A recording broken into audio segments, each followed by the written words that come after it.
8 months ago, I received a phone call with information that would change my life. My name is Renee, I'm 39 years old, and I am a breast cancer survivor. When I was first diagnosed, I went to every resource I could find to learn, to lean on other survivors for hope and inspiration, but to really gain information about this disease and this diagnosis that I realized I knew nothing about. Up until this point, I thought breast cancer was breast cancer. I didn't know there were different types. My hope for this video is that you can learn for yourself or somebody you know and love who's going through the shock and trauma of diagnosis and navigating survivorship. In my previous videos, I talked about the importance of knowing your type of breast tissue and the other imaging besides a mammogram that you may have, an MRI, an ultrasound, and of course, the process of the biopsy. So let's now go to the day that I got that phone call. My biopsy was on a Wednesday, and I was told by the doctor that I probably wouldn't hear anything until Monday, with it being a weekend. That was the hardest and longest weekend of my life. Trying to stay busy, also going through the packet that they sent me home with from my biopsy with the cancer and non-cancer terms that they would be using when they called me with the results. You can go down a rabbit hole, you can go on the Google machine, and you can learn a lot of things. If I'm honest, I picked one of the non-cancerous terms, a fibroadenoma. I read the definition of that and I thought, yeah, that sounds like a good fit. I'll take that one. So I decided that's what I was going to hear on the phone call. But Monday morning rolled around, and the anxiety really set in because I knew that day I was going to get information. So I called the breast center and I left a message saying, I was calling for my results for my biopsy. Please call me back. A couple hours later, my primary care office called asking to have a virtual appointment with my primary care doctor that afternoon. Another red flag that day. I knew something was up, the fact that he wanted to see me virtually for an appointment that afternoon, but he couldn't see me right then. So I said, yes, we'll set the appointment for later this afternoon. Tried to stay super busy that morning. That day was also the first day of summer camp for my kids. So they were bouncing off the walls, super excited, and it was time to hop in the car and go to camp. And that's when I got the phone call. My kids are excited, they're loud, they're having a great time in the car in the 15-minute drive to camp.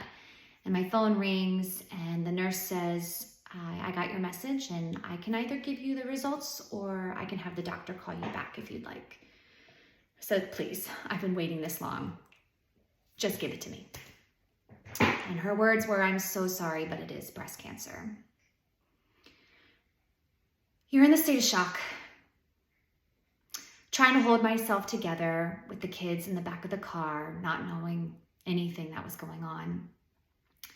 And trying to process and remember information that she's telling me while also just being in complete shock and fear and sadness and anger. I didn't know what to ask. I did ask, what kind is it? As if I knew there were lots of different types of breast cancer. I knew nothing, but I wanted some more details. So she said, it is invasive lobular carcinoma. We believe it is stage 1. We caught it early. It is treatable, but you will need surgery. So I'm going to break down these terms. Invasive. Invasive meaning it started somewhere and then it had grown and invaded into other tissue. Lobular, meaning that's where it started, was in the lobules, which is the glands where milk is made. You also have ducts. That's where milk travels to the nipple. And that is another type of a very popular.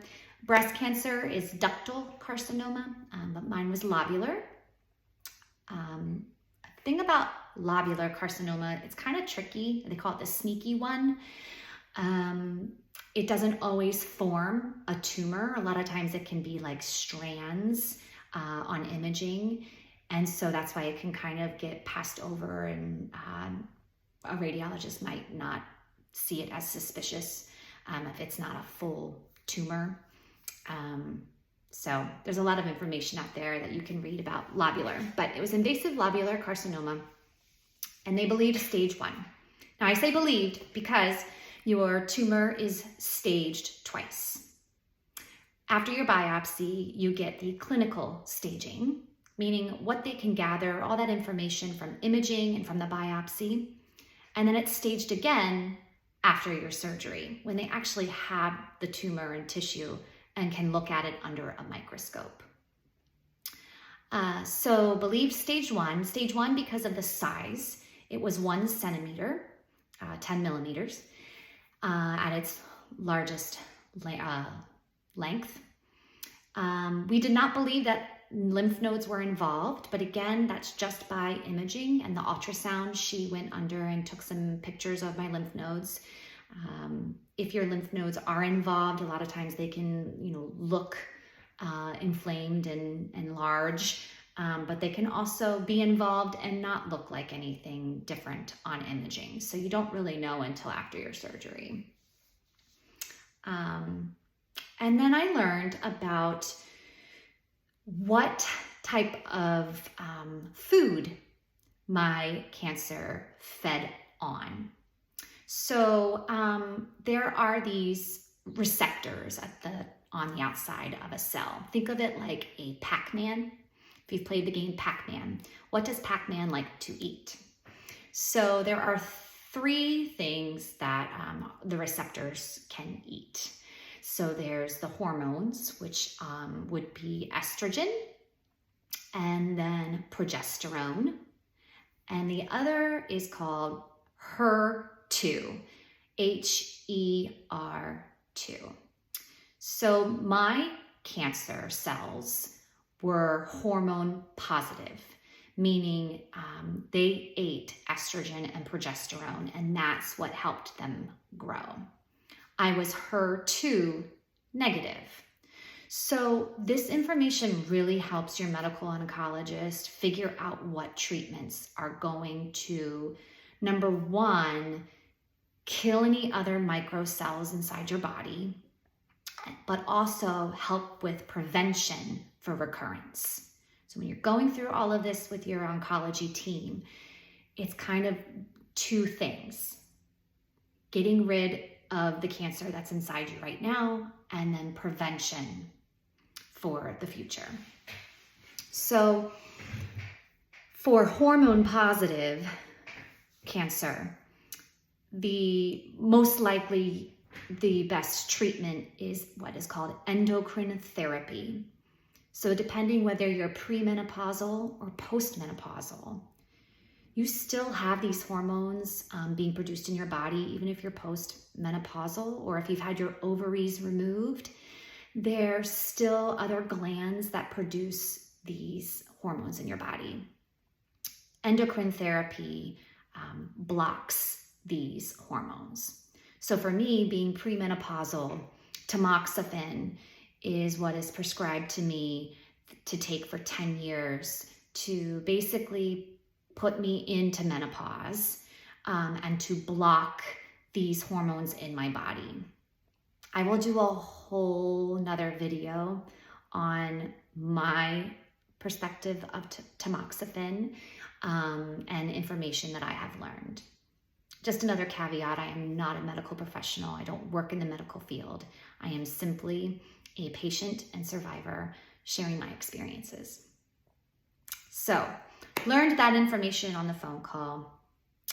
I called my primary care and said, let's get the ball rolling, and what type of surgery am I going to have?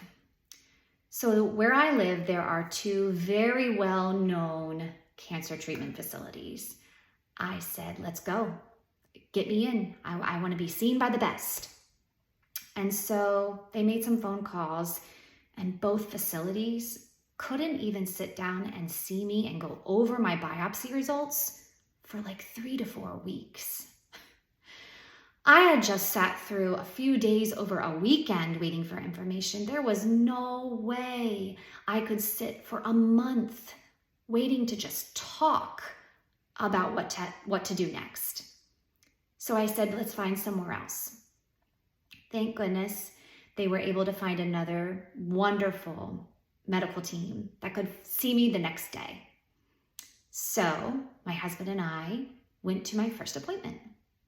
It is so very important to have somebody with you at these appointments. I am incredibly lucky that my husband could take off from work and be with me. As a patient, you're in such shock, fear, anxiety, sadness, anger. It's almost like an out-of-body experience. So when you go to these appointments, please have somebody with you, somebody that can retain information, take notes, and ask questions that you might not be thinking about.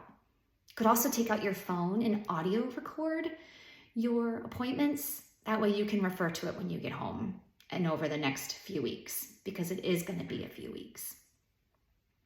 So I met with my medical oncologist, who, funny story, I thought was my surgeon when I first met with her.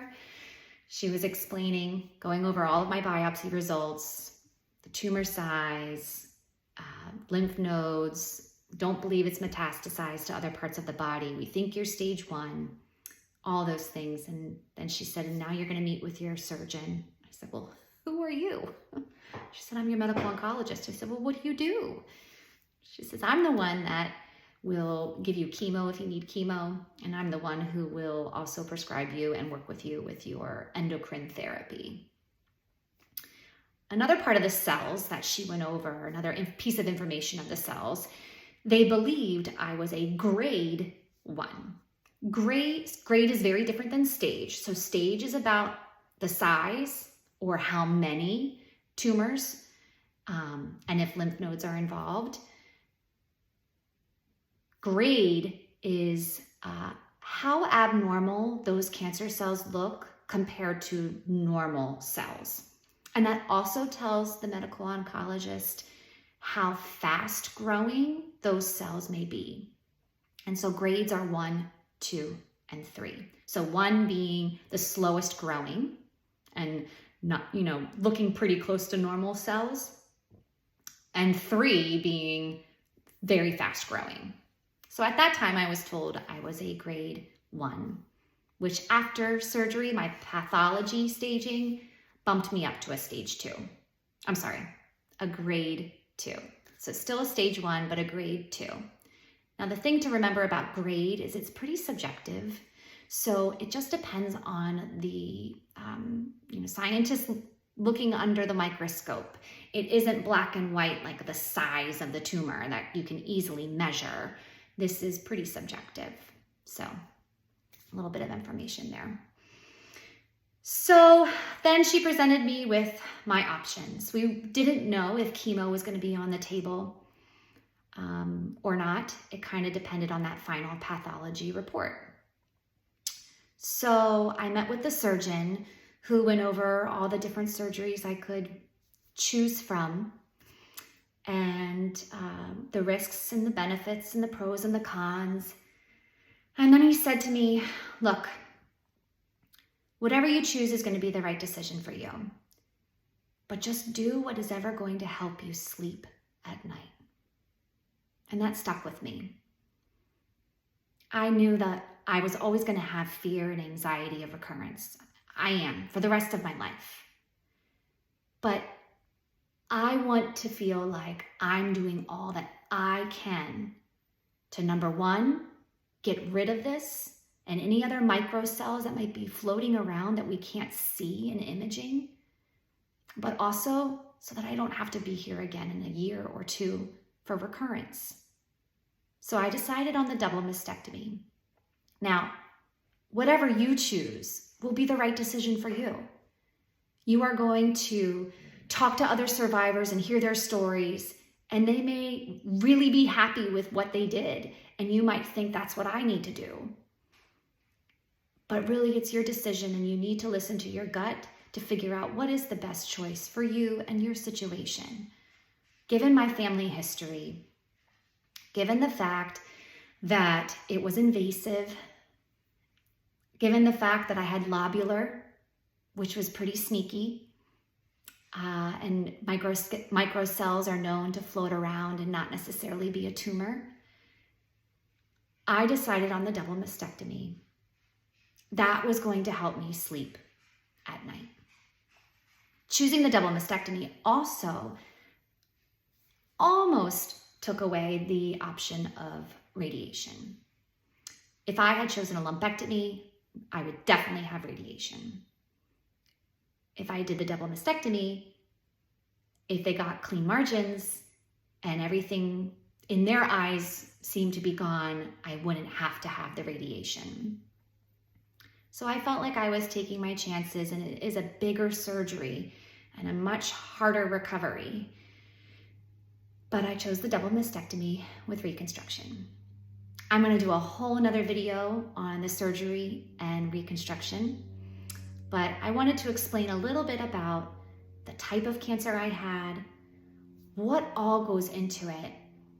And if you're not a patient, but you're a loved one and you're thinking, well, gosh, I know so-and-so had cancer. Sally had cancer, and she didn't have to have chemo. Why does she have to have chemo? There are so many pieces to this puzzle, and each person and their cancer is really specific to that person. It's not all the same. So I hope this was information that you can take in and use to help just understand a little bit more about this disease and what all goes into being diagnosed and having to absorb all that information and move forward. I'll see you guys next time.